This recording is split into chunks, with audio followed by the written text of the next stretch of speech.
Loomis Fargo north Carolina की सबसे बड़ी इंटरनेशनल कैश मैनेजमेंट और कैश हैंडलिंग कंपनी मानी जाती है, जहां मिलियंस ऑफ डॉलर का कैश रखा होता है और सुरक्षा के कड़े इंतजाम होते हैं। लेकिन 1997 में इसी सुरक्षा में सेंध लगाकर एक एम्प्लॉय $17 मिलियन उड़ा ले गया।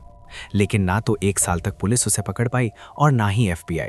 कुछ ने रॉबर को विक्टिम बताया तो कुछ ने उसे शातिर मास्टरमाइंड कहा, और ये रॉबरी यूनाइटेड स्टेट्स की सबसे बड़ी चोरियों में से एक बन गई, जिसके आरोपियों को ढूंढना एफबीआई के लिए बहुत मुश्किल था। पर एक गलती ने सभी आरोपियों को जेल में सड़ने पर मजबूर कर दिया। तो क्या थी वो गलती और कैसे रॉबरी का मास्टरमाइंड हाथ लगा, चलिए जानते हैं। तारीख थी 5 अक्टूबर 1997, सुबह के करीब 7:15। नॉर्थ कैरोलिना के शार्लेट मैक्लेनबर्ग पुलिस के पास एक फ़ोन आता है और सामने से एक महिला डरी घबराई हुई आवाज़ में अपना नाम बताती है, टैमी गैंट। टैमी पुलिस से कहती है कि उसका पति डेविड कल रात से घर नहीं आया है। वो हर रोज़ लुमिस फार्गो गोदाम से नौकरी करके टाइम से घर आ जाता था, लेकिन कल उसने ना तो कुछ बताया और ना ही घर आया। टैमी की ये फिक्र देख शार्लेट पुलिस तुरंत एक अफसर को इन्वेस्टिगेशन के लिए लुमिस फार्गो भेजती है, जहां डेविड काम करता था। गोदाम पर पहुंचते ही पेट्रोलिंग ऑफिसर की नज़र गोदाम की गेट के बाहर खड़े एक ट्रक पर जाती है, और ये डेविड का वही ट्रक था जिसके बारे में टैमी ने बताया था। ये देख पुलिस ऑफिसर गोदाम का गेट खोलकर अंदर जाता है और देखता है कि मेन दरवाज़ा भी खुला हुआ है, लेकिन क्यों? ये जानने से पहले ऑफिसर ने लुमिस फार्गो के हेड और अपनी टीम को भी पूरी घटना की जानकारी दी। जब अंदर जाकर देखा तो पूरा गोदाम खाली था। सभी लॉकर्स बंद थे, लेकिन उनकी चाबियां और कंपनी की वैन गायब थी। कंपनी के सुपरवाइजर ने पुलिस को बताया कि कल रात डेविड यहाँ काम कर रहा था, तो उसे और उसके दोस्त को तिजोरियों को लॉक करने की जिम्मेदारी सौंपी गई थी। सुपरवाइजर ने जब सिक्योरिटी सेंटर में जाकर देखा तो वहां भी 2 सिक्योरिटी कैमरों की वीसीआर से वीडियो टेप गायब थे। लेकिन किस्मत से दूसरी कैबिनेट में उन्हें एक वीसीआर मिल गया, जिसे चेक करने पर पुलिस ने देखा कि डेविड लुमिस की तिजोरियों को लूट रहा है, और ये पैसा कंपनी का नहीं बल्कि इंश्योरेंस बैंकों का था, जो सरकार के अंडर में आते थे। लुमिस में इतना पैसा मौजूद था कि कंपनी भी सही कैलकुलेशन नहीं जानती थी। इतनी बड़ी चोरी को देख तुरंत एफबीआई को बुलाया जाता है। अब तक सबने रिकॉर्डेड वीडियो के जरिए चोरी का पता लगाया था, लेकिन क्या वो वीडियो सच थी? क्या सच में तिजोरियां खाली हो चुकी थी या कुछ बचा भी था? इन सवालों के जवाब जानने के लिए तिजोरियों को तोड़ा जाता है, और जब टीम अंदर दाखिल होती है तो उन्हें पूरा सेफ खाली मिलता है। नोट के नाम पर एक कागज तक मौजूद नहीं था, और मोटा मोटा अनुमान लगाया गया कि टोटल 17 मिलियन की चोरी हुई है, जिसमें से लगभग 11 मिलियन $20 के नोट थे। इन पैसों तक पहुंचना या उन्हें पहचानना नामुमकिन था, क्योंकि किसी भी नोट पर कोई निशान नहीं था और ना ही नोटों की सीरियल नंबर दर्ज थे, जिससे पैसों को दोबारा पाना एक सपने की तरह लगने लगा, जिसके सच होने के चांस 0 बराबर थे। लेकिन फिर भी एफबीआई ने जांच शुरू की और डेविड के ट्रक को इन्वेस्टिगेट करना शुरू कर दिया, ताकि कोई क्लू मिल सके।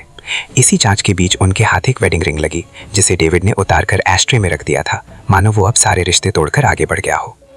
अब ये मामला एक गुमशुदगी से डकैती पर आकर थम गया था, इसलिए पुलिस और एफबीआई ने जितने भी क्लू थे उन्हें एक दूसरे से जोड़कर देखना शुरू कर दिया।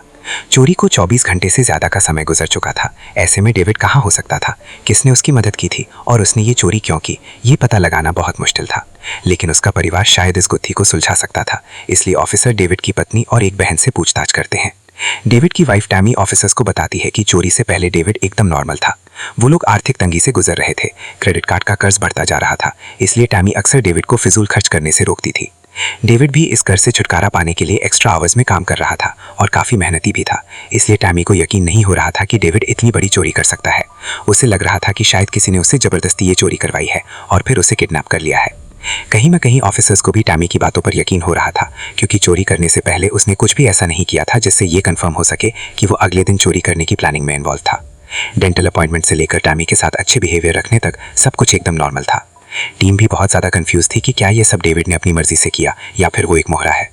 ये जानने के लिए पुलिस ऑफिसर को डेविड की तस्वीर सर्कुलेट करनी थी और उसे नेशनल क्राइम इन्फॉर्मेशन सेंटर के कंप्यूटर में रजिस्टर करना था। लेकिन ऐसा करने के लिए उन्हें डेविड पर चार्जेस लगाना ज़रूरी थे। अब क्योंकि पुलिस के हाथ लुमिस से पैसे निकालते हुए डेविड का वीडियो था, इसलिए उन्होंने जूरी के सामने उसे एक चोर साबित कर दिया। महज 48 घंटे के अंदर ही मीडिया तक में भी डेविड का नाम चोर बतौर गूंजने लगा, और पुलिस पर चोर को पकड़ने और पैसे वापस लाने का दबाव बनाया जा रहा था, जिसके चलते एफबीआई एक नेशनल सर्च ऑपरेशन शुरू करती है, जो दुनिया भर में ऑपरेशन शार्लॉट के नाम से जल्द ही फेमस हो जाता है। टीम मेंबर्स एयरपोर्ट से लेकर बस स्टेशन तक पर नज़र रखते हैं ताकि डेविड भाग ना पाए। उसके जगह जगह पोस्टर्स लगाए जाते हैं। एफबीआई अच्छे से जानती थी कि जितनी बड़ी रकम डेविड ने चुराई है उसे रखने के लिए उसे काफ़ी बड़ी जगह की ज़रूरत होगी और पैसे ठिकाने तक ले जाने के लिए कोई ना कोई व्हीकल इस्तेमाल किया गया होगा, लेकिन कौन सा? ये जानने के लिए एफबीआई शहर भर में मौजूद कार और ट्रक किराए पर देने वाली एजेंसियों से मुलाकात करती है और डेविड की फ़ोटो दिखाकर उसके बारे में पूछताछ करती है, लेकिन अफसोस कोई कामयाबी हाथ नहीं लगती। इस केस को इन्वेस्टिगेट करने के दौरान एफबीआई को इसी जैसे एक सेम केस का भी ख्याल आता है। 29 मार्च 1997 को फिलिप नॉयल जॉनसन नाम के व्यक्ति ने, जो कंपनी में कार्यरत आर्म्ड कार ड्राइवर था, अपने 2 सहकर्मियों को बंदूक के बल पर बंधक बनाकर लगभग $18.8 मिलियन की नकदी चोरी की थी। उसने पैसे को एक वान में लादकर उत्तरी कैरोलिना के पास माउंटेन होम के एक सामान्य मिनी स्टोरेज यूनिट में रखा था। एफबीआई को लग रहा था कि शायद डेविड ने भी यही तरीका अपनाया होगा, इसलिए एफबीआई मिनी स्टोरेज को जांचना शुरू करती है। पर टीम के हाथ ना तो पैसे लगते हैं और ना ही कोई ठोस सबूत। ये देख एफबीआई ने हफ्ते भर शहर के अंदर और बाहर सस्पिशियस एक्टिविटीज़ पर पैनी नज़र बनाकर रखी, लेकिन फिर भी एफबीआई के हाथ खाली के खाली ही रहे। बल्कि पहले हफ्ते में उनकी मुश्किलें डबल हो गई थी। दरअसल जिस हफ्ते में चोरी हुई थी उसी हफ्ते में Charlotte motor speedway Coca Cola 600 NASAE race को ऑर्गेनाइज किया गया था, जिसकी वजह से लाखों फॉरेनर्स शहर में जमा थे और कार किराए पर लेते समय या होटल में चेक इन करते वक्त उन्होंने अपनी असली पहचान का इस्तेमाल नहीं किया था। लाखों फॉरेनर्स की नकली पहचान के बीच डेविड को ढूंढना रेत के ढेर में सुई तलाशने जैसा था। डेविड ने कौन सा नकली नाम इस्तेमाल किया, किस नाम से कार रेंट पर ली, क्या उसके किसी साथी ने उसके नाम से उसके लिए सारे इंतजाम किए, ये सब जानना एफबीआई के लिए काफ़ी चैलेंजिंग था। एक तरफ एफबीआई चोर के रूप में डेविड को ढूंढ रही थी, तो दूसरी तरफ उसे एक विक्टिम के नज़रिए से भी देखा जा रहा था, जो शायद असली मास्टरमाइंड के कब्जे में हो सकता था। एफबीआई ने कोशिश की थी कि डेविड को उसके साथियों के दबोचने से पहले ही ढूंढ लिया जाए, लेकिन कहाँ, ये सवाल एफबीआई के लिए वो दीवार बन चुका था जिसे गिराना नामुमकिन हो रहा था। लेकिन इसी बीच, यानी डेविड के गायब होने के ठीक 2 दिन बाद, पुलिस को एक क्लू मिला जो कामयाबी की पहली सीढ़ी की तरह था। दरअसल एक आदमी ने बिना निशान वाली लुमिस वैन को देखा था, जो लुमिस गोदाम से 10 मील की दूरी पर जंगल में लावारिस हालत में खड़ी हुई थी। ये खबर मिलते ही एफबीआई टीम वैन के पास पहुंची, जो लॉक थी और चाबियां गायब थीं, इसलिए टीम ने किसी तरह वैन का लॉक तोड़ा। जब अंदर का नज़ारा देखा तो उनकी आंखें कुछ मिनट के लिए ठहर गईं, क्योंकि अंदर बहुत सारा कैश मौजूद था, जो टोटल $3 लाख यानी $0.3 मिलियन थे। कैश के साथ वैन में लुमिस गोदाम से गायब हुए 2 सिक्योरिटी टेप, गायब हुई चाबियां और लुमिस पिस्टल भी थी। ये कैश देख एफबीआई को लगा कि शायद चोर समय ज़्यादा ना होने की वजह से इसे छोड़कर भाग गए होंगे, या फिर उनके पास कैश रखने की ज़्यादा जगह नहीं बची होगी। वजह जो भी हो, लेकिन अब एफबीआई के हाथ काफ़ी बड़ी रकम लग चुकी थी। लेकिन टीम को समझ नहीं आ रहा था कि वीडियो टेप क्यों छोड़े गए हैं। क्या डेविड टीम को असली चोर तक पहुँचाने में मदद कर रहा है, या बात कुछ और ही है? ऐसे तमाम सवाल अब भी इस केस को पेचीदा बना रहे थे, जिन्हें सुलझाना और $14 मिलियन तलाशना अभी बाकी था। इतनी बड़ी चोरी के बाद एफबीआई को यकीन था कि ये काम अगर डेविड ने किया है तो ज़रूर उसके साथ किसी न किसी का सपोर्ट तो होगा। इसलिए अब एफबीआई लुमिस गोदाम में काम करने वाले हर शख्स की कुंडली खंगालती है, ताकि अगर किसी एम्प्लॉय की इन्वॉल्वमेंट रही हो तो डेविड तक पहुंचा जा सके। सबसे पहले एफबीआई के निशाने पर आता है डेविड का सुपरवाइजर और ट्रेनी, जिन्होंने चोरी वाली रात भी उसके साथ काम किया था। ट्रेनी ने टीम को बताया कि शिफ्ट होने पर तिजोरी लॉक करने से पहले डेविड ने उसे घर भेज दिया था और अकेले ही सेफ को लॉक किया था। वहीं सुपरवाइजर ने बताया कि डेविड कई सालों से लुमिस में काम कर रहा था और एक काबिल एम्प्लॉय माना जाता था। वो अक्सर अपनी ज़रूरतों को पूरा करने के लिए पार्ट टाइम काम करता था और हाल ही में उसे वॉल सुपरवाइजर की पोस्ट भी सौंपी गई थी, लेकिन वो ये काम सही से नहीं कर पा रहा था और एक बार वो कुछ कैश ऐसे ही खुले में छोड़ गया था, जिसके चलते उसे डांट भी सुननी पड़ी थी और धमकी भी दी गई थी कि अगर आगे से उसने ऐसा कुछ भी किया तो उसे नौकरी से निकाल दिया जाएगा। इन दोनों से बात करने के बाद एफबीआई ने डेविड के कांटेक्ट में रहने वाले लोगों से सवाल जवाब करने शुरू किए। एफबीआई ने महज 2 दिनों में करीब 100 से ज़्यादा लोगों से बात की, ताकि उन्हें डेविड के सपोर्टर्स तक पहुंचने में मदद मिल सके, क्योंकि डेविड तो हवा हो चुका था, जिसका कहीं कोई नामो निशान नहीं था। इस बीच एफबीआई डेविड की फैमिली से भी कांटेक्ट में रही, इस उम्मीद में कि शायद डेविड उनसे संपर्क कर सकता है। परिवार तो अब तक ये मानने को तैयार नहीं था कि डेविड ने अकेले ही 17 मिलियन की चोरी की है और ये प्लान उसका था। एफबीआई ने डेविड के बैकग्राउंड को भी खंगालने की कोशिश की और पता चला कि डेविड वो इंसान था जिसका कानून से कभी कोई वास्ता नहीं रहा, जिसे मिलिट्री से भी इज्जत के साथ छुट्टी दी गई थी और वो अक्सर ओवर टाइम में खुद को मशगूल यानी बिजी रखता था। यानी जिस तरह का डेविड का बर्ताव था, उसे देखकर ये बिल्कुल नहीं कहा जा सकता था कि वो इस तरह का क्राइम कर सकता है, लेकिन जो वीडियो थे वो यही जाहिर कर रहे थे कि चोरी में डेविड का हाथ था। एफबीआई ने हाईएस्ट से पहले का टाइमलाइन नोट किया। इस बीच डेविड कहाँ था, किसके साथ था, उसने क्या क्या किया था, सब कुछ खंगाला गया। लेकिन अफसोस, टीम के हाथ नाकामयाबी के सिवा कुछ नहीं लगा। सिर्फ बचा तो डेविड का बैकग्राउंड, जो उसकी दो अलग अलग पर्सनालिटी को जाहिर कर रहा था। एक साइड डेविड को ईमानदार, मेहनती और काम के लिए डेडिकेटेड बनाती थी, तो दूसरी तरफ डेविड एक अनसैटिस्फाइड एम्प्लॉय था, जो अपनी जॉब से खुश नहीं था और हाई इनकम की तलाश में भटक रहा था। प्रोफेशनल के अलावा पर्सनल लाइफ में भी वो हिस्सों में बंट चुका था। एक तरफ तो वो फैमिली के लिए लॉयल था, रोज़ाना चर्च जाता था, जबकि दूसरी तरफ वो अपनी वाइफ के कंट्रोल से नाखुश था, क्योंकि वो सारा हिसाब किताब अपने हाथ में रखती थी और ना तो उसे फिजूल खर्च करने के लिए पैसे देती थी और ना ही स्मोकिंग करने की इजाज़त। यही वजह थी कि कुछ लोगों को यकीन नहीं हो रहा था कि फैमिली मैन के रूप में पहचाने जाने वाला डेविड इतनी बड़ी चोरी कर सकता है। इस इन्वेस्टिगेशन के दौरान एफबीआई को पता चला कि कंपनी में डेविड कैली नाम की एक लड़की से काफ़ी क्लोज था। दोनों कंपनी में तो अक्सर बातें करते ही थे, कभी कभी कंपनी के बाहर भी मिला करते थे। लेकिन चोरी से करीब 1 साल पहले कैली ने कंपनी छोड़ दी थी। लेकिन क्यों? क्या वो इस प्लान में शामिल है? यही जानने के लिए एफबीआई ऑफिसर्स कैली के घर पहुंचते हैं और जब उससे डेविड के बारे में पूछते हैं तो कैली साफ इनकार कर देती है। वो सिर्फ डेविड को एक कोलीग की तरह ट्रीट करती थी और ऑफिस के बाद ना तो वो कभी उससे मिली और ना ही जॉब छोड़ने के बाद उससे कोई कॉन्टैक्ट किया। ये बात टीम के दिमाग में कुछ शक पैदा कर गई, क्योंकि कंपनी के लोगों ने डेविड और कैली को बेस्ट फ्रेंड या उससे ज़्यादा ही बताया था और दोनों डेली लंच भी साथ करते थे। पर अब कैली इन सब बातों से इनकार कर रही थी। अब क्योंकि एफबीआई के पास कैली के खिलाफ कोई सबूत भी नहीं था, इसलिए एफबीआई खामोश हो जाती है और डेविड के कॉल रिकॉर्ड्स खंगालना शुरू करती है। इस छानबीन में पता चला कि चोरी की रात डेविड को लूमिस के अंदर से ही कई सारे कॉल्स किए गए थे, जबकि डेविड तो लूमिस के अंदर चोरी कर रहा था। इसका मतलब साफ था कि बाहर डेविड के फ़ोन से कोई उससे कॉन्टैक्ट बनाया हुआ था और उसे बार बार मैसेज भी कर रहा था, जिसमें 3 नंबर लिखे थे 143। हालांकि इन नंबर्स का मतलब तो एफबीआई को समझ नहीं आया, लेकिन हाँ, ये ज़रूर कंफर्म हो चुका था कि डेविड के प्लान में और कोई भी शामिल था। सैटरडे इवनिंग यानी डकैती के 1 हफ्ते बाद एफबीआई ने कई एजेंट्स के साथ एक मीटिंग रखी और अमेरिकाज मोस्ट वांटेड के खिताब से डेविड को नवाजा और उसे टेलीविजन शो के साथ पब्लिकली पेश करने का फैसला किया। लेकिन बेसबॉल मैच के लंबे कवरेज की वजह से उसकी खबर टीवी पर नहीं दिखाई गई, जिससे पूरी टीम में निराशा फैल गई, क्योंकि ये एक मौका था जब बेसबॉल मैच के दौरान लोग अमेरिकाज मोस्ट वांटेड के बारे में जान सकते थे और टीम की मदद कर सकते थे। इसी तरह 1 हफ्ते से ज़्यादा समय बीत गया, लेकिन ना तो $14 मिलियन हाथ लगे और ना ही डेविड। लेकिन शार्लोट एफबीआई ने डेविड को पकड़ने की उधेड़बंद जारी रखी।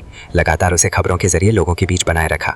रेडियो से भी मदद ली गई। साथ ही लूमिस फ्रेगो ने डेविड की जानकारी देने वाले को $5 लाख इनाम देने का वादा किया।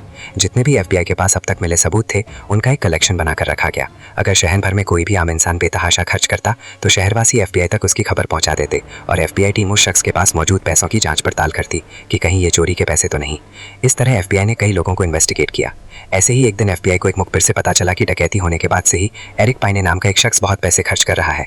टीम को लगा कि शायद डेविड ही एरिक बनकर घूम रहा है, इसलिए एफबीआई ने उस शख्स की कुंडली खंगाली और पता चला कि एरिक तो काम से छुट्टी लेकर ट्रिप पर गया हुआ है, वो भी फर्स्ट क्लास से। ये बात एफबीआई को खटक गई और टीम ने तुरंत उसके ऑफिस जाकर पूछताछ की। एरिक रेनॉल्ड्स ग्राफिक कंपनी में काम करता था और वहाँ के एम्प्लॉयज़ ने बताया कि एरिक को पैसे खर्च करने का खूब शौक है और हाल ही में उसने अपनी बहनों को सुंदर बनाने के लिए उनकी सर्जरी भी करवाई है और कुछ समय से उसके पास कुछ ज़्यादा ही पैसे आ गए थे। एरिक की कंपनी वहीं थी जहाँ से कुछ दूरी पर जंगल में लूमिस वैन मिली थी। ये एक इत्तेफाक कम और साजिश ज़्यादा लग रही थी, इसलिए एफबीआई ने एरिक के पेमेंट सिस्टम को खंगाला और पता चला कि उसने ज़्यादातर पेमेंट $20 के नोटों से किए हैं और यही $20 लूमिस से भी गायब हुए थे। लूमिस, हीस्ट और एरिक का खर्च एक दूसरे से कनेक्ट हो रहा था, इसलिए एफबीआई ने ट्रिप से लौटने के बाद उसे इन्वेस्टिगेट करने का फैसला किया। जब शार्लोट एफबीआई एरिक के खिलाफ सबूत इकट्ठा कर रही थी, उसी दौरान शार्लोट से कुछ मील की दूरी पर गैस्टन काउंट में गैस्टन पुलिस ड्रग्स की जांच पर काम कर रही थी। तभी पता चला कि एक आदमी ने हाल ही में $1 लाख का घर खरीदा है, वो भी इन कैश। जब गैस्टन पुलिस ने उस आदमी की खोजबीन की तो पता चला कि उसका नाम स्टीव चैम्बर्स है, जो अपनी पत्नी मिशेल के साथ रहता है। साजन रोम को ये भी पता चला कि स्टीव पूरे शहर भर में शॉपिंग करता फिर रहा है और कुछ दिनों पहले ही उसने एक ट्रक, एक BMW रोडस्टर भी नगद में खरीदी है। ये देख गैस्टन पुलिस को लग रहा था कि ये सब पैसा लूमिस चोरी का नहीं बल्कि इलीगल ट्रक्स का है। इसीलिए पुलिस ने स्टीव पर पैनी नजर रखनी शुरू कर दी। लेकिन स्टीव को इस बात की कानो कान खबर नहीं थी। वो तो अमीरों की तरह लोगों को कैश बांट रहा था, पैसों का दिखावा कर रहा था और ज़्यादा से ज़्यादा खर्च करने में लगा हुआ था, जो कि उसकी सबसे बड़ी गलती साबित हुई। स्टीव और मिशेल ने जो घर खरीदा था वो क्रॉम्पटन नाम के टाउन में था, जहां से डाउन शार्लॉट की ड्राइव सिर्फ 15 किलोमीटर दूर थी। इस टाउन में सिर्फ 2500 लोग ही रहते थे, जबकि ये टाउन 3 वर्ग मील में फैला हुआ था। इस टाउन को दुनिया की सबसे छोटी सड़क होने के चलते Guinness book of world record में भी दर्ज किया गया था, जो सिर्फ 75 फीट लंबी थी। इसी टाउन में अब स्टीव भी आकर बस गया था, जिसकी अजीबोगरीब हरकतों की जानकारी क्रॉम्पटन पुलिस तक भी पहुंच गई। सबसे अजीब बात यह थी कि मिशेल और स्टीव कुछ हफ्तों पहले तक एक किराए के घर में रहते थे, पर अब खुद का घर खरीद लिया था, जबकि दोनों के पास ही 2 साल से कोई स्टेबल जॉब नहीं थी। ऐसे में एक नया घर लेना शक पैदा करने वाली बात थी। स्टीव की वाइफ मिशेल जब भी किसी से बात करती तो यही बताती कि स्टीव एक रिटायर्ड प्रोफेशनल फुटबॉल प्लेयर है, जिसने अटलांटिक सिटी में गैम्बलिंग जीतकर इतना सारा पैसा जमा किया है। साथ ही ये भी कहती कि वो टेक्सास में कुछ लॉन्ड्री की शॉप्स भी बेच रहा है। हालांकि किसी को भी मिशेल की बातों में सच्चाई नजर नहीं आती थी, लेकिन फिर भी उन्होंने मान लिया कि इन पैसों का सोर्स यही है। मिशेल ने हर चीज़ का पेमेंट $20 के नोटों से ही किया। सबने मिशेल की कहानी पर यकीन कर लिया था, सिवाय क्रॉम्पटन की मेयर के थी बाइल्स के, जो उनके घर से कुछ दूर ही रहती थीं। ये सभी बातें क्रॉम्पटन पुलिस के दिमाग में भी शक पैदा कर रही थीं, इसलिए उन्होंने शार्लॉट FBI से कांटेक्ट कर स्टीव और मिशेल के बारे में सब बता दिया और कहा कि शायद लुमिस हीस्ट में इस परिवार का हाथ शामिल हो सकता है। ये पहली बार नहीं था जब शार्लॉट FBI को ऐसे सस्पेक्ट की खबर मिली थी। इससे पहले भी सैकड़ों लोग उन्हें ऐसी ही खबर दे चुके थे, लेकिन स्टीव का केस थोड़ा अलग था और शक के दायरे में घिरा हुआ था। इसलिए FBI और गैस्टन पुलिस दोनों ने स्टीव की निगरानी करनी शुरू कर दी और पता चला कि स्टीव कोई फुटबॉल खिलाड़ी नहीं था, बल्कि वो तो एक छोटा मोटा बदमाश था, जो कभी सट्टेबाजों का सामान बेचता था तो कभी ड्रग्स का सौदा करता था। इसलिए स्टीव का माफिया और बदमाशों से गहरा कनेक्शन था। एक बार पुलिस ने उसे फर्जी चेक चलाने के आरोप में भी गिरफ्तार कर लिया था, जबकि एक दिन स्टीव ने क्लब में खूब हंगामा किया था, जिससे नाराज होकर उसे बाहर निकाल दिया गया। इस अपमान को सहना उसके लिए मुश्किल था, इसलिए उसने कहा कि वो क्लब को $1 लाख में खरीद लेगा, वो भी कैश में।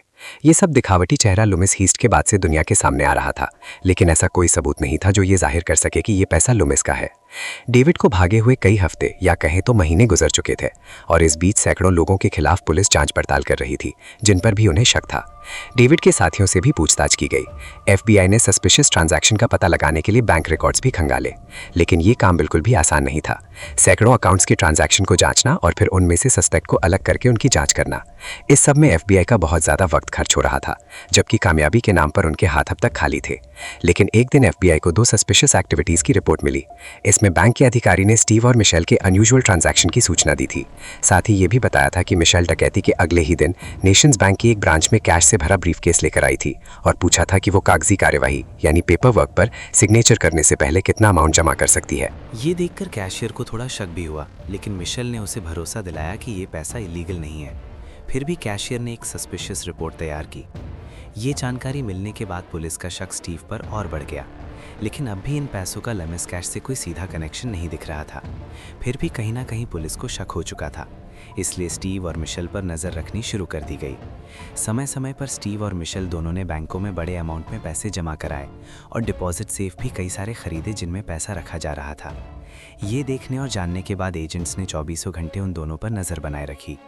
इस बीच एजेंट्स ने उनके पड़ोसियों और मेयर से भी उनके बारे में पूछताछ की और सब ने उनकी अचानक आई अमीरी पर शक जताया, जिससे एजेंट्स का शक अब कहीं ना कहीं यकीन में बदलता जा रहा था। इसलिए एजेंट्स ने ग्राउंड लेवल पर तो उन पर नज़र रखी ही, साथ ही हवाई क्षेत्र यानी एयरफील्ड से भी हवाई जहाज़ों के जरिए उन पर निगरानी की गई, ताकि अगर वो कहीं जाएं तो एजेंट्स को उनकी खबर मिल सके और कोई भी मौका मिस ना हो। लेकिन इस सब से एजेंट्स की मुश्किलें भी बढ़ गई, क्योंकि ये टाउन बहुत ही छोटा था, जहां किसी भी अनजान गाड़ी का 24 घंटे खड़े रहना या लगातार आसमान में हवाई जहाज़ का उड़ना सोसाइटी के लोगों को सोचने पर मजबूर कर रहा था। इसलिए सोसाइटी ने कई बार इस सब की वजह पूछी, जिस पर एजेंट्स ने हर बार कोई ना कोई बहाना बना दिया। लेकिन जैसे जैसे जांच का दायरा बढ़ा, वैसे वैसे सोसाइटी के लोगों के दिल में शक और डर जन्म लेने लगा। लेकिन FBI ने पूरी कोशिश की कि इस सब के बारे में मिशेल और स्टीव को पता ना चले, और वाकई में उन्हें पता ही नहीं चला, क्योंकि वो अपनी अमीरी की दुनिया में इतना खो चुके थे कि उनका बाहरी दुनिया से कोई कनेक्शन ही नहीं रहा था। डकैती के 2 महीने बाद स्टीव और मिशेल और ज़्यादा खर्च करने लगे, क्योंकि क्रिसमस नज़दीक था। इस बीच मिशेल ने अपने सौतेले पिता के लिए अभी एक ट्रक खरीदा और क्रिसमस से पहले ही स्टीव ने मिशेल को क्रिसमस गिफ्ट दे दिया, जो 3 कैरेट की डायमंड रिंग थी, जिसे $3000 में ख़रीदा गया था, वो भी नकद। एक नॉर्मल बेरोज़गार फैमिली के लिए इतने महंगे महंगे तोहफे खरीदना नॉर्मल नहीं था, लेकिन अब भी पुलिस के पास कोई ऐसा सबूत नहीं था जिससे ये साबित हो सके कि कपल का खर्च लमिस कैश से चल रहा है। अब चोरी को 2 महीनों से ज़्यादा का वक्त गुजर चुका था।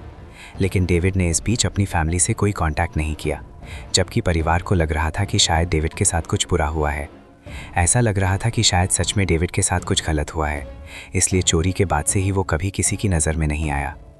जबकि दूसरी तरफ क्रिसमस के बाद भी स्टीव यूं ही पानी की तरह पैसा बहाता रहा और FBI उसके ऊपर नज़र रखने के अलावा और कुछ न कर सकी। स्टीव सिर्फ अपने सिलेक्टेड दोस्तों और रिश्तेदारों से ही कांटेक्ट रखता था, इसलिए उसे दोस्ती करके सच उगलवाना एजेंट्स के लिए मुश्किल हो रहा था। इसलिए पुलिस ने उसके क्लोज फ्रेंड्स और रिलेटिव्स के बारे में ही जानकारी निकाली और इनमें एक नाम कैली का भी दिखाई दिया। जी हाँ, वही कैली जो डेविड की बेस्ट फ्रेंड कही जा रही थी, और अब उसका नाम स्टीव की क्लोज फ्रेंड्स की लिस्ट में भी दर्ज था। इसलिए FBI ने दोबारा कैली से मुलाकात की। शुरुआत में डकैती के बाद FBI ने कैली का पॉलीग्राफ टेस्ट लेने का फैसला किया था, लेकिन कैली ने मना कर दिया था। पर अब FBI उस पर दबाव बनाने लगती है, लेकिन उसे ये एहसास नहीं होने देती कि उस पर FBI को शक है, बल्कि उसे इस तरह बातों में लिया जाता है कि वो अपने दोस्त को ढूंढने में FBI की मदद कर सकती है, इसलिए वो उनके साथ कोऑपरेट करे। हालांकि कैली FBI से ना तो बात करने में इंटरेस्टेड थी और ना ही डेविड को ढूंढने में, लेकिन फिर भी उसने FBI को इंटरव्यू दिया जो बहुत ही छोटा था, और बात करने में कैली बहुत ज़्यादा घबराई हुई थी। इस बीच उसे कई बार कॉल्स आए जिन्हें कैली ने रिसीव नहीं किया, मानो वो कुछ छुपा रही हो। इसलिए दूसरी मुलाकात में FBI का शक कैली पर और ज़्यादा बढ़ गया। हर बार कैली ने यही कहा कि उसका डेविड के साथ कोई गहरा रिश्ता नहीं था, लेकिन FBI को उसकी बातों पर रत्ती भर भी यकीन नहीं हुआ। FBI की लिस्ट में कई नाम शक के घेरे में थे, लेकिन उनके खिलाफ कोई भी ऐसा सबूत नहीं था जो ये साबित कर सके कि उनका कनेक्शन डेविड से है या फिर लमिस हाइस्ट से। सबसे बड़ी प्रॉब्लम तो ये थी कि 3 महीने तक इन्वेस्टिगेशन करने के बाद भी डेविड, जिस पर चोरी का इल्ज़ाम था, उसकी कोई खैर खबर नहीं मिली थी। वो कहाँ है, क्या उसने ही चोरी की थी या वो एक विक्टिम है? ये सवाल अब भी जस के तस बने हुए थे। डेविड तो FBI की नज़रों से छुपा हुआ था, इसलिए FBI ने मिशेल और स्टीव पर ही नज़र बनाए रखी, जिन्होंने अब नया घर, नई कारें, नई टैनिंग बेड सब कुछ खरीद लिया था, और 1998 में उनकी ज़िंदगी बिल्कुल बदल चुकी थी। कुछ समय बाद स्टीव ने गैस्टोनिया कोर्ट हाउस के सामने एक फर्नीचर डिस्काउंटर सेंटर भी खरीद लिया। जबकि उनके पास 2 सालों से नौकरी नहीं थी, फिर भी उन्होंने अपना नया बिजनेस शुरू कर लिया। उन्होंने अपनी शॉप का नाम बदलकर जल्द ही M&S फर्नीचर गैलरी रख लिया। डकैती के 3 महीने बाद FBI को मिशेल के इस फैजुअल खर्च की मदद से पहली बड़ी कामयाबी मिली, जब FBI ने केली को मिशेल के स्टोर पर उसके साथ बातचीत करते हुए देखा। केली एक बिल्कुल नई मिनी वैन लेकर आई थी। FBI एजेंट्स ने तुरंत उसकी वैन का लाइसेंस प्लेट नंबर नोट कर लिया। जब उसकी रजिस्ट्रेशन ओनर का पता लगाया गया तो वो स्टीव चेम्बर्स से जुड़ा हुआ था। मिशेल शार्लोट के आसपास बैंकों में एक अमीर तरीन महिला के नाम से फेमस हो चुकी थी, जो बड़े बड़े अमाउंट डिपॉजिट करती थी और इस पैसे को लीगल दिखाने की कोशिश करती थी। साथ ही ऐसे लोगों से नज़दीकियां बढ़ा रही थी जिनकी इमेज सोसाइटी में अच्छी हो और जो लीगल पैसों से अमीर बने हों। जनवरी 1998 के आखिर में मिशेल ने $8,000 जमा किए थे, जिससे FBI को एक बड़ा सबूत मिल गया। कैमरों की मदद से देखा गया कि मिशेल नोटों के बंडल कैशियर को दे रही थी, जिनमें से एक लुमिस का भी था। ये पहला सबूत था जिसने मिशेल और स्टीव चेम्बर्स की प्रॉपर्टी को लुमिस फॉर्गो से जोड़ दिया। और सबसे बड़ी बात यह थी कि अभी भी लुमिस के एक एम्प्लॉय के हाथ से लिखे हुए शुरुआती शब्द पैसों के प्रतिबंध वाले डॉक्यूमेंट पर मौजूद थे। उस रैपर को एजेंट्स लुमिस लेकर गए और उनका शक यकीन में बदल गया, क्योंकि ये शब्द लुमिस एम्प्लॉय की राइटिंग और पैटर्न से मैच हो रहे थे। लेकिन अब भी एजेंट्स ने चेम्बर्स फैमिली को अरेस्ट नहीं किया। उन्होंने और सबूत इकट्ठा करना शुरू किया ताकि उनके साथियों डेविड और बाकी कैश का पता चल सके। FBI एजेंट्स के पास इतने सबूत थे कि वो सस्पेक्ट्स के घर की तलाशी ले सकते थे, लेकिन एजेंट्स को ये डर भी था कि अगर उन्हें ग्रैंड जूरी के सामने पेश होने के लिए भेजा गया तो वो झूठ बोल देंगे और अपना जुर्म छुपाने के लिए भाग जाएंगे। यही बात जज ने भी एजेंट्स को बताई। 10 फरवरी को जज ने FBI को चेम्बर्स के फ़ोन टैप करने की इजाज़त दे दी। बस फिर क्या था, परमिशन मिलते ही एजेंट्स ने चेम्बर्स के फर्नीचर स्टोर में होने वाले लेन देन की बातों को सुनना शुरू कर दिया। लेकिन चेम्बर्स फैमिली ने कभी भी किसी से लुमिस चोरी और डेविड की बात नहीं की, बल्कि स्टीव तो केमन आइलैंड पर $25 लाख का बैंक अकाउंट खोलने की बातचीत कर रहा था। साथ ही माइक मैकेनी नाम के एक आदमी को $400 पर वीक और एक अपार्टमेंट देने के बदले उसे बॉडीगार्ड रख लिया था। ज़्यादातर बातें FBI के लिए बेकार थी, लेकिन इसी बीच एजेंट्स ने केली और स्टीव के बीच हुई कॉल पर सुना कि केली को डेविड से एक मैसेज आया था। ये पहला सबूत था जिससे FBI को पता चला कि डेविड अभी जिंदा है और चेम्बर्स फैमिली केली के साथ कांटेक्ट में है। केली और डेविड दोनों ने एक प्लान बनाया था, जिसके तहत डेविड उसे कोडिंग नंबर्स में मैसेज भेज रहा था, जिससे पता चल सके कि वो कहाँ है और कब कॉल करेगा। अगली मुलाकात पर बताई गई लोकेशन पर एजेंट्स भी पहुंच गए। फ़ोन की घंटी बजी लेकिन केली वहां नहीं आई। ये एक अच्छा मौका था जब एजेंट्स केली को रंगे हाथ पकड़ सकते थे, लेकिन अफसोस ये प्लान भी काम ना कर सका। एजेंट्स ने कॉल रिसीव करके डेविड की आवाज़ पहचानने का फैसला किया, जबकि एक एजेंट ने कॉल रिकॉर्ड को ट्रेस करना शुरू किया, लेकिन ट्रेस करने से पहले ही डेविड ने कॉल काट दिया। हालांकि उसकी आवाज़ रिकॉर्ड हो चुकी थी, जिससे एजेंट्स ये कंफर्म कर चुके थे कि डेविड जिंदा है। अगली बार जब डेविड ने केली को कॉल किया तो केली ने तुरंत उसके बारे में स्टीव को कॉल करके बता दिया, और ये पूरी बात FBI भी सुन रही थी। केली कह रही थी कि डेविड उससे पैसे मांग रहा है, यानी डेविड के पास कैश खत्म हो चुका था। एजेंट्स को समझ नहीं आ रहा था कि 17 मिलियन चुराने वाले शख्स के पास कैश कैसे खत्म हो गया। स्टीव ने केली से कहा कि अब वो डेविड को मारकर रास्ते से हटा देंगे, और इस प्लानिंग को फुल प्रूफ बनाने के लिए स्टीव ने केली से स्टोर पर आने को कहा। जब वो स्टोर पर पहुंची तो एक एजेंट बतौर कस्टमर अंदर ही था। उसने सुना कि स्टीव केली से कह रहा है कि डेविड की पैसों की डिमांड अब खत्म होनी चाहिए, क्योंकि वही एकलौता शख्स है जो उन्हें लुमिस चोरी के पैसों से जोड़ सकता है। साथ ही स्टीव ने यह भी कहा कि माइक महीनों से डेविड की देखरेख कर रहा है। अगली बार जब डेविड ने केली से बात की तो उसने कहा कि वो उससे प्यार करता है और वो इस वक्त मैक्सिको के कॉजुमेल में है। आखिरकार FBI को डेविड की लोकेशन मिल गई और केली को पहली बार पता चला कि वो कहाँ है। इससे पहले डेविड की लोकेशन कोई नहीं जानता था। केली ने प्लान के मुताबिक डेविड से कहा कि उसे पैसे देने कोई और आएगा, तब तक वो वहीं रहे। असल में ये आदमी पैसे देने नहीं बल्कि डेविड को मारने वाला था। डेविड को मारने की प्लानिंग में स्टीव ने माइक को भी शामिल किया। उसने उससे एक होटल रूम में मुलाकात की और कुछ और किलर्स को मैक्सिको ले जाने का इंतजाम किया ताकि डेविड को मारने में कोई दिक्कत ना हो। अब FBI के पास वक्त बहुत कम था। उन्हें डेविड के मारे जाने से पहले सभी आरोपियों को रंगे हाथों गिरफ्तार करना था। और फिर आई 1 मार्च 1998 की तारीख, जब डकैती के 5 महीने बाद 3 एजेंट्स एक मैक्सिकन होटल में चेक इन करने गए। जल्द ही उन्होंने डेविड की लोकेशन कंफर्म की, उसे रोका और उसकी पहचान पूछी। जब डेविड को पता चला कि ये नॉर्मल आदमी नहीं बल्कि FBI एजेंट्स हैं तो उसके चेहरे पर सन्नाटा छा गया और तुरंत एजेंट्स ने उसे खामोशी से अरेस्ट कर लिया। डेविड को तुरंत उत्तरी कैरोलिना के शार्लोट फ्लाइट से वापस लाया गया। रास्ते में ही एजेंट्स के पूछने पर डेविड ने पूरी प्लानिंग का पर्दाफाश कर दिया। उसने बताया कि वो सालों से ल्यूमिस फार्गो में काम कर रहा था। इसी दौरान उसकी केली से अच्छी दोस्ती हो गई थी। डेविड की वाइफ टैमी उससे एक एक पाई का हिसाब लेती थी, जिससे डेविड की जेब हमेशा खाली ही रहती थी। केली भी फाइनेंशियली काफ़ी वीक थी, इसलिए एक दिन घूमने के दौरान उसने डेविड से ल्यूमिस को लूटने की बात कही। केली ने उसे समझाया कि लॉकर का पूरा मैनेजमेंट उसके हाथ में है, इसलिए वो ये काम आसानी से कर सकता है। उसके भागने, छिपने और बचने का पूरा इंतजाम केली खुद करेगी। साथ ही केली ने उसे ये लालच भी दिया कि इतने सारे पैसों के साथ वो दोनों एक साथ अच्छी लाइफ स्पेंड कर सकते हैं। शुरुआत में डेविड ने उसकी बात पर ध्यान नहीं दिया, लेकिन फिर उसने सोचा कि अगर वो क्रेडिट कार्ड का लोन चुकाता है तो उसे 30 साल लग जाएंगे और तब तक उसकी ज़िंदगी धक्के खाते ही गुजरेगी। इसलिए उसने केली को इस प्लान के लिए हाँ बोल दिया। इसके बाद से डेविड ने ल्यूमिस की कमियों को अपनी ताकत बनाने पर ध्यान दिया। एम्प्लॉयज़ पर नज़र रखी। ल्यूमिस की फिजिकल सिक्योरिटी काफ़ी टाइट थी, लेकिन सुरक्षा के लिए ज़्यादा गार्ड्स मौजूद नहीं थे, इसलिए सारी चाबियां डेविड के पास ही रहती थीं।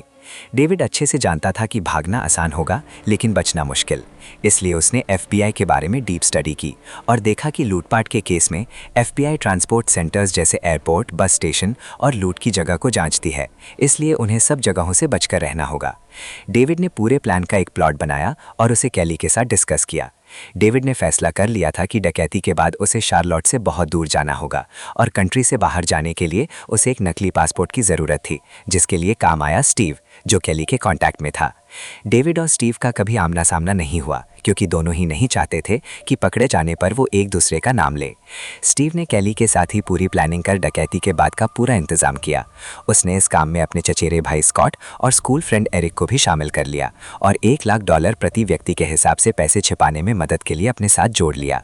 इसके अलावा स्टीव ने डेविड की नकली ID बनवाने के लिए उसके बर्थ सर्टिफिकेट के बदले एक शख्स को $100 दिए।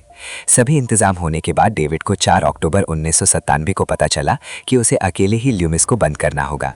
ये जानने के बाद उसने सोई हुई टॉमी को आखिरी गुड बाय किस दी और ल्यूमिस की तरफ निकल पड़ा। दिन भर उसने हर दिन की तरह ल्यूमिस में काम किया, जबकि बाहर केली, जिसके पास डेविड का फ़ोन था, उसने पूरी गिरोह के साथ डेविड से मिलने के लिए एक मीटिंग तय की और ल्यूमिस फ़ोन पर कॉल कर डेविड को बताया कि आखिरी ट्रक आने के बाद उसे अकेले ना सिर्फ ल्यूमिस में रहना है बल्कि कैश को भी कंपनी की वैन में अकेले ही लोड करना है। इस तरह कॉल पर मीटिंग करने के बाद टाइम टेबल फिक्स हो गया। आखिरी ट्रक के आने के बाद अब शाम के समय ल्यूमिस में 2 लोग बचे थे। एक था डेविड और दूसरा था ट्रेनी। डेविड ने अनएक्सपीरियंस ट्रेनी को बातों में उलझाकर उसे घर जाने को कहा। अब क्योंकि ट्रेनी भी थका हुआ था इसलिए वो तुरंत घर चला गया और डेविड उसके सामने तो लॉकर बंद कर ल्यूमिस से बाहर निकल आया, लेकिन उसके जाते ही उसने ल्यूमिस लॉकर को खोलकर उसे लूटना शुरू कर दिया। वहीं थोड़ी देर में स्टीव का दोस्त एरिक किराए की कार को ल्यूमिस के रेनॉल्ड्स पार्किंग एरिया में ले आया और डेविड के कैश लाने का वेट करने लगा।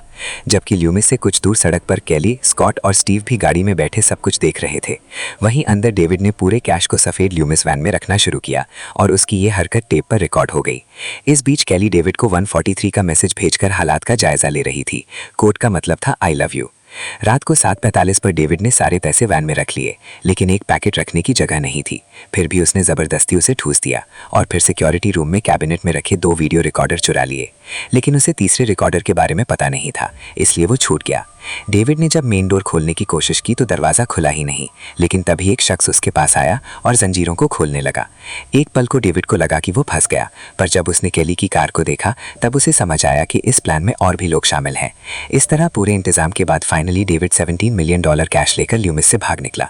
अभी वो खुशी मना ही रहा था कि सिग्नल पर उसे पुलिस दिखाई दी, जिसे देख डेविड इतना ज़्यादा डर गया कि वो सिगरेट पीने के लिए लाइटर तक जला नहीं पा रहा था।